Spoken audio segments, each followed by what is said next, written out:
माननीय supreme court के एक फैसले आए हैं जिसमें अनुसूचित जाति जनजाति के आरक्षण कोटे में वर्गीकरण करने और क्रीमिनल लगाने का जो है हुआ है फैसला। तो उसी के आलोक में राष्ट्रीय ओबीसी मोर्चा ने पूर्व में भी प्रेस वार्ता कर ये बताया था कि क्रीमी लेयर जो है असंवैधानिक है, जो ओबीसी पर भी लगाया गया है।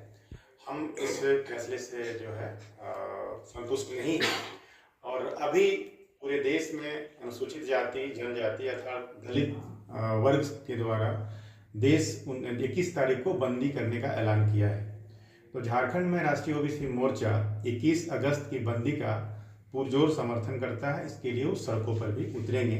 इसी निमित्त हम लोग यहाँ पे प्रेस वार्ता हो रही है।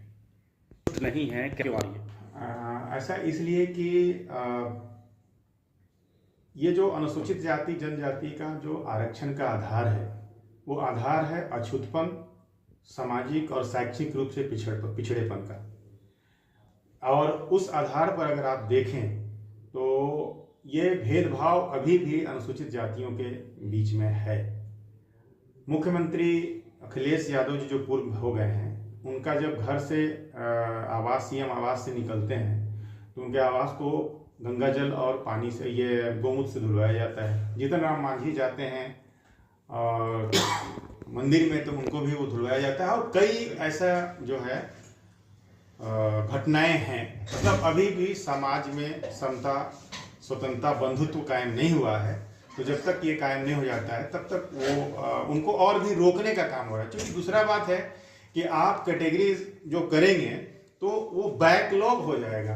अभी भी केंद्र सरकार ने राज्यसभा में ये बताया है कि ओबीसी का आरक्षण जो है 27% के अगेंस्ट में 8% ही वहां पे फुल फिलअप हो रहा है। अभी भी बहुत सारा बैकलॉग है। उसी तरह अनुसूचित जाति जनजाति में भी जो है फुल फिलअप नहीं हो रहा है। तो फिर वर्गीकरण का कोई मतलब नहीं है। और वर्गीकरण का आधार क्या हो सकता है? जब तक आप जातीय जनगणना नहीं कराएंगे तो पता कैसे चलेगा कौन जाति कितना संख्या में वो हैं। तो सबसे पहले मैं इस मौके पर मैं जातीय जनगणना कराने की मांग करता हूं। और ओबीसी पर भी क्रीमी लेयर जो लगाया गया है जो असंवैधानिक है, इसको हटाने का आंदोलन हम लोग लगातार करते रहे हैं कि ओबीसी पर जो क्रीमी लेयर जो लगाया गया है अवैधानिक है। क्योंकि हमारा जो है आधार सामाजिक रूप से पिछड़ेपन का है, तो उसमें कहीं कुछ नहीं बनता है। सरकार इस पर भी संज्ञान ले। मीडिया का परिचय देते हैं। मैं राजेश कुमार गुप्ता, प्रदेश अध्यक्ष राष्ट्रीय ओबीसी मोर्चा।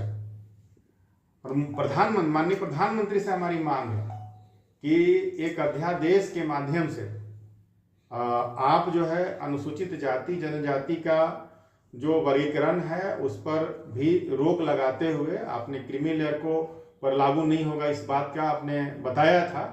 मैं मांग कर रहा हूं कि ओबीसी के साथ जो नाइंसाफी हो रही है उसको भी दूर करें। चौधरी और कमले से किला है, प्रभा झारखंड से हूँ मैं, और मैं राष्ट्रीय ओबीसी छात्र मोर्चा का प्रदेश संयोजक हूँ।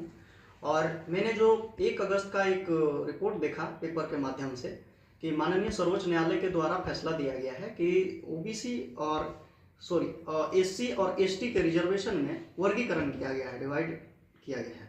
उसमें कुछ प्रावधान है कि जो आईएएस आईपीएस बन गए, जो सांसद विधायक बन गए, उनके बच्चों को जो है आने वाला समय के लिए रिजर्वेशन उनको नहीं मिलना चाहिए अभी।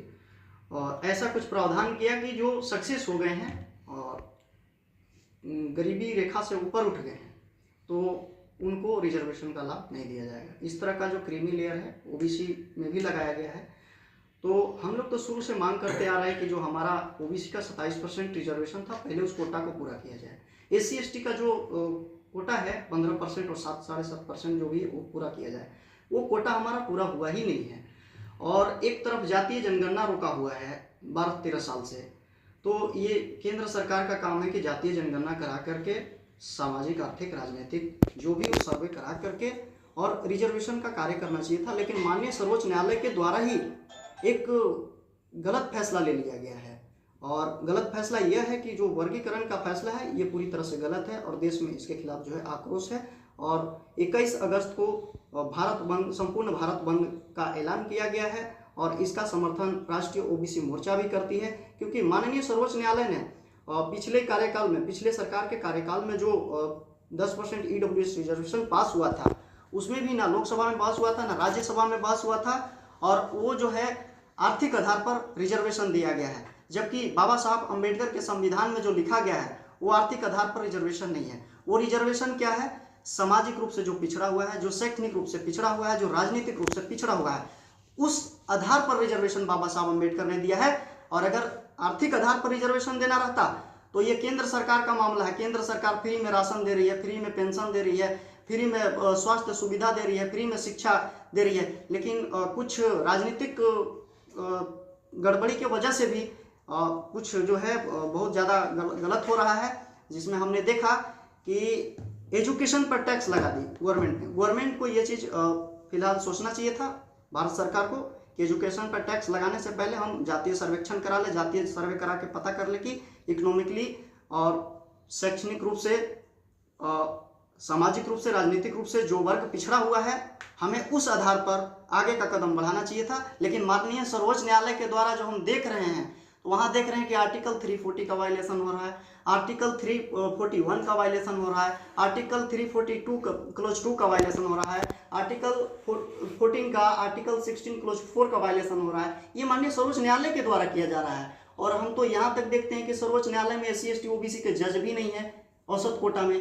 तो ये हम संपूर्ण भारत का बंद का समर्थन करते हैं 21 अगस्त को, और पूरे हम जो है झारखंड प्रदेश में सड़कों पर हम लोग उतरने के लिए बाध्य हैं।